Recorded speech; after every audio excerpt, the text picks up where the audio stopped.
गुटका खाला खाला खाला खाला खाला खाला खाला।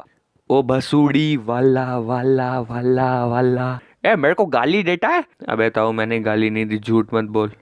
और बुढ़े क्या हाल चाल है तेरे? अब बेटे हम तो टोनी कक्कड़ के बहुत बड़े वाले फैन हैं। लव यू टोनी भैया। अरे सारे लोग कहाँ पे चले गए? अबे मुखिया माइक उठा के लेके आ। हाँ दूसरे कमरे में आ गए हैं, दरवाजा बाहर से लॉक कर दो। वो बुढ़ा इस कमरे में आना नहीं चाहिए। उसे एक जानलेवा बीमारी है, अगर वो हमें हो गई तो हम भी मारे जाएंगे। अरे भाई आप टोनी कक्कड़ का मजाक क्यों उड़ा रहे हो? अरे मैं उसके बारे में नहीं बोल रहा। उस बुढ़े को कोरोना है, इस कमरे में आके बैठो। और वो किसी का भी फैन हो, मुझे क्या। तो भाई आज की स्टोरी का टाइटल बता दो यार। और हाँ भाई प्लीज सब्सक्राइबर होने के नाते बता रहा हूँ, पिछले बार वाली स्टोरी मत सुनाना। वो स्टोरी कम स्टैंड अप कॉमेडी या फिर फनी कमेंट्री ज्यादा लग रही थी, स्टोरी बहुत कम थी।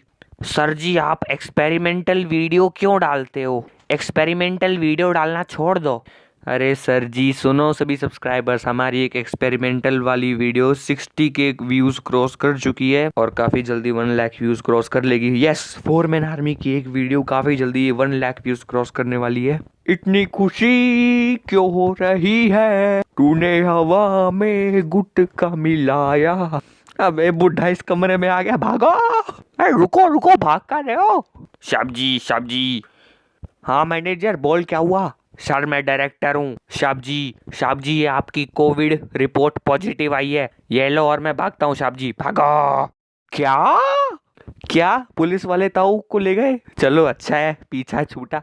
तो हेलो गाइस, आज हम लोग एक बहुत ही प्यारी सी स्टोरी लेके आने वाले हैं, मिसअंडरस्टैंडिंग। तो जल्दी से जल्दी शुरू करते हैं बिना किसी लॉकी फर्ग्यूसन के। अबे ये बुढ़ा फिर से आ गया, भागो जल्दी भागो।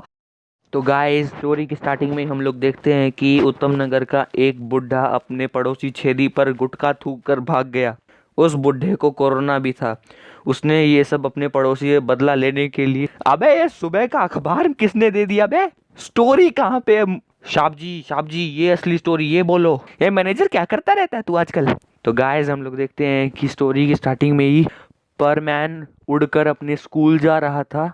तभी उसे रास्ते में याद आता है कि अरे यार मैं तो अपनी नोटबुक जिसमें मैंने अपना होमवर्क किया था वो तो घर पर ही रह गई है। तो उसके बाद परमैन जल्दी से जल्दी अपने घर जाता है, नोटबुक उठाता है और जल्दी जल्दी स्कूल में जाने लगता है, लेकिन फिर भी हो जाता है लेट। और जैसे वो लेट होता है तभी उसके टीचर बोलते हैं, वाह मिक्सू वाह, ये कोई टाइम है क्लास के अंदर आने का? तो उसके बाद उसके टीचर उस पर काफ़ी ज़्यादा चिल्लाते हैं और मिक्सुओ को क्लास से बाहर निकाल देते, बोलते भाप। और वो मिक्सुओ को क्लास से बाहर निकालते हैं। मिक्सुओ बाहर जाकर खड़ा हो जाता है और मिक्सुओ के दिन की शुरुआत थोड़ी सी अच्छी नहीं होती है। दूसरी तरफ हम लोग देखते हैं कि पाको के साथ भी सेम काम हो रहा था। पाको का दिन भी काफ़ी बुरा जा रहा था। वो सुबह सुबह काफ़ी लेट हो जाती है स्कूल के लिए, लेकिन वो एक सेलिब्रिटी है, ऊपर से एक लड़की भी, तो उसे टीचर क्लास में एंट्री दे देते हैं। तो आज दोनों का ही मूड काफ़ी ज़्यादा ख़राब था। तो शाम को जब वो पेट्रोलिंग के लिए आते हैं तब दोनों ही एक दूसरे को अपनी प्रॉब्लम्स बताने लगते हैं कि आज मेरे साथ ये हुआ, आज मेरे साथ वो हुआ। और जैसे ही वो एक दूसरे से बात कर रहे होते हैं ना, उन्हें काफ़ी अच्छा फील होता है, वो स्ट्रेस फ्री हो जाते हैं और वो बोलते हैं कि अब हमें अच्छा लग रहा है। तो वो जैसे अपने घर जाने लगते हैं तभी उनके पास एक कॉल आ जाता है पायान का। पायान बोलते हैं कि यहाँ पर मेरे देश में वॉर यानी लड़ाई हो गई है, प्लीज़ परमैन मेरी मदद करने के लिए यहाँ पर जल्दी से आओ, मुझे यहाँ पर काफ़ी सारे लोगों की मदद करनी है। तो उसके बाद पाको, परमैन और बूबी पायान के देश जाने लगते हैं। अगर तुम्हें नहीं पता तो मैं बता दूं, पायान दूसरे देश का है। तो जैसे वो वहाँ पर पहुँचते हैं वहाँ पर बिल्कुल आग लग रही है, कहीं से धुआं उठ रहा है। परमैन्स लोगों की जान बचाते हैं और पूरी रात सोते नहीं है। अगली सुबह तक सब कुछ ठीक हो जाता है। तभी पायान बोलता है कि थैंक यू परमैन्स, तुम मेरी मदद करने के लिए यहाँ पर आए। तभी पाको बोलते कोई नहीं पायान, ये तो हमारी ड्यूटी थी। तो उसके बाद हम लोग देखते हैं कि सभी लोग वापस जाने लगते हैं जापान की तरफ। तभी रास्ते में हम लोग देखते हैं कि पाको बेहोश हो जाती है। तभी परमैन उसे हवा के अंदर ही पकड़ लेता है और दूसरी तरफ बूबी भी बेहोश हो जाता है। तभी हम लोग देखते हैं कि परमैन पास ही के एक आइलैंड में लैंड करता है, और जब वो वहाँ पर लैंड करता है तब वो पाको और बूबी को उठाकर एक गुफा के अंदर ले जाता है और वो उन्हें वहाँ पर लेटा देता है। तो हम लोग देखते हैं कि पाको, बूबी और परमैन पूरी दोपहर सोते रहे, और उसके बाद हम लोग देखते हैं कि सबसे पहले बूबी उठ जाता है, और जैसे ही बूबी उठता है ना, वो बाहर खाने की तलाश में चला जाता है। उसके बाद हम लोग देखते हैं कि जब पाको की आंखें खुलती है ना, तभी परमैन का एक हाथ उसके कंधे पे होता है। परमैन पाको के बिल्कुल बाजू में ही सो रहा था। तो ये देखने के बाद पाको को काफ़ी ज़्यादा इनसिक्योर फील होने लगता है एकदम से। तो परमैन को दूर धक्का देते और बोलते कि तुम मेरे पास कैसे सो रहे थे परमैन। तभी परमैन बोलता है कि पाको वो गलती से हो गया होगा। तभी पाको अपने आप को कंट्रोल करने की कोशिश करते हुए बोलती है कि ठीक है। तो उसके बाद हम लोग देखते हैं कि बूबी बाहर से केले लेकर आ जाता है और वो सभी लोग केले खाने लगते हैं। और अभी हम लोग देख रहे थे कि सभी परमैन्स वापस जापान जाने लगते हैं। तभी पाको परमैन से बात नहीं करना चाहती थी, और परमैन उसकी तरफ कुछ खास ध्यान भी नहीं दे रहा था। वो बोल रहा था कि ठीक है, अगर इसे मुझसे बात नहीं करनी तो मैं भी नहीं करूँगा, मैंने तो इसकी जान बचाई और ये मेरे से ही ऐसे बात करिए, ठीक है। जैसे ही सभी लोग जापान वापस आ जाते हैं, पाको कुछ दिन तक पेट्रोलिंग के लिए नहीं जा पाती है। वो परमैन से गुस्सा थी उस बात के लिए, लेकिन उसने सोचा कि चलो छोड़ो, ड्यूटी पर चली जाती हूँ। तो उसके बाद पाको भी अब डेली ड्यूटी पे जाने लगी थी। तभी हम लोग देखते हैं कि काफ़ी दिनों से पाको आई नहीं थी, तो परमैन मिचिको के साथ बैठकर कुकीज़ खा रहा था और उसके साथ यूकी भी थी। तो ये देखने के बाद भी पाको बोलती है कि ठीक है, कोई नहीं, मिचिको ने ज़बरदस्ती उसे कुकीज़ खिलाने के लिए बुला लिया होगा। तभी मिचिको अपने हाथों से परमैन को कुकीज़ खिला रही थी। तो ऑफ कोर्स ये देखने के बाद तो मिचिको रह नहीं पाती और वो काफ़ी गुस्सा होकर वहाँ से चली जाती है। वो बोलती है कि ये परमैन आखिर ऐसा कर क्यों रहा है। तो उसके बाद पाको अपने घर चली जाती है। घर जाने के बाद पाको ये सारी बातें अपने रोबोट को बताती है कि वो मतलब मेरे साथ भी रहना चाहता है और लड़कियों के साथ भी रहना चाहता है। ये अच्छा लड़का नहीं है शायद परमैन। तभी पाको की रोबोट उसे एक ऐसा आइडिया देती है। वो बोलती है कि अगर तुम सच्ची में परमैन को लाइन पर लेके आना चाहती हो और परमैन को जेलेसी फील कराना चाहती हो पाको, तो मेरे पास एक आइडिया है। तो उसके बाद हम लोग देखते हैं कि जैसे ही पाको ये आइडिया सुनते हो बोलती है कि हाँ, ठीक ठाक आइडिया ही है। तो उसके बाद पाको अपने रोबोट को ले जाकर एक बहुत ही हैंडसम लड़के से उसकी नाक दबवाती है और वहाँ से चली जाती है। तो जब परमैन पाको के पास आ रहा होता है, पाको उसे एक बहुत ही सुंदर लड़के के साथ पार्क में बैठी हुई दिखती है। तो ये देखने के बाद परमैन सोचता है शायद वो उसका भाई होगा। तो उसके बाद जैसे ही परमैन धीरे धीरे पाको की तरफ जाने लगता है, पाको अपने रोबोट को एक इशारा कर दे कि परमैन बिल्कुल हमारे पीछे ही है। तो उसके बाद वो लड़का पाको का हाथ पकड़ लेता है और बोलता है कि पाको, क्या तुम मेरी दोस्त बनोगी। तो ये सुनने के बाद तो भाई साहब परमैन भी इतना ज़्यादा गुस्से में आ जाता है। उसका मन कर रहा था कि वो उस लड़के का सर धड़ से अलग कर दे, लेकिन फिर हम लोग देखते हैं कि परमैन अपने आप को कंट्रोल करने लगता है और परमैन वहाँ से चुपचाप चला जाता है। जैसे ही परमैन वहाँ से जाता है, पाको और पाको की रोबोट इतना ज़ोर ज़ोर से हंस रहे होते हैं। उसके बाद पाको की रोबोट पाको से बोलती है कि पाको सुनो, इस बार परमैन को इतनी आसानी से माफ़ मत कर देना, वरना वो तुम्हें काफ़ी हल्के में ले जाएगा। तभी पाको सोचती है कि हाँ, इस बार मैं परमैन को अच्छा मज़ा चखाने वाली हूँ। तो जैसे ही परमैन घर पहुंचता है, तो घर पहुंचने के बाद वो अपनी कुर्सी को ज़ोर से लात मारता है। उसके बाद वो कुर्सी उड़कर रोबोट को ही लग जाती है और रोबोट बोलता है क्या कर रहे हो परमैन, तुमने मुझे इतनी ज़ोर से कुर्सी मारी है। तभी परमैन बोलता है मेरा मूड खराब नहीं है, मैं इतने दिनों से परमैन ड्यूटी पर जाना ही नहीं चाहता था, लेकिन आज तुम्हारे कहने पर मैं शाम को अपनी परमैन ड्यूटी पर गया हूँ और मैंने क्या देखा, मैं इतने दिनों से परमैन ड्यूटी पर नहीं गया तो पाको ने एक नया बॉयफ्रेंड ही बना लिया। तुम क्या कर रहे थे, तुम डेली जा रहे थे परमैन ड्यूटी पर रोबोट, और वहां पर मिचिको और वो एक और लड़की है, क्या नाम है उसका, हाँ वो यूकी, उनके साथ तुम कुकीज खाते हो, पार्क में घूमते हो और यहाँ वहाँ मटर गश्ती करते फिरते हो। मेरे हिसाब से पाको ने ये सब देख लिया होगा उसके पास, शायद उसने मुझे छोड़ दिया। तभी रोबोट बोलता है कि सॉरी परमैन, मुझे ऐसा नहीं करना चाहिए था।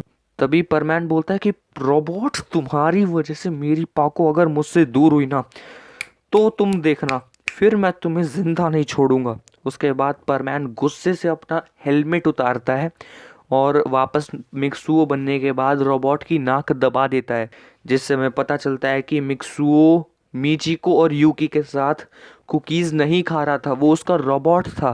लेकिन दोनों के बीच में इतनी मिसअंडरस्टैंडिंग कहाँ से आने लगी थी। अगले दिन हम लोग देखते हैं कि काफी तेज बारिश हो रही होती है और तभी परमैन बोलता है कि रोबोट, आज मेरी जगह तुम जाओगे। तभी उसका रोबोट बोलता है कि नहीं नहीं, मुझे बिजली से काफ़ी ज़्यादा डर लगता है और मैं हूँ तो एक रोबोट ही, अगर बिजली मेरे ऊपर गिर गई तो मैं ख़राब हो जाऊँगा परमैन। तभी परमैन अपना परमैन सेट पहनते हुए बोलता है कि डरपोक।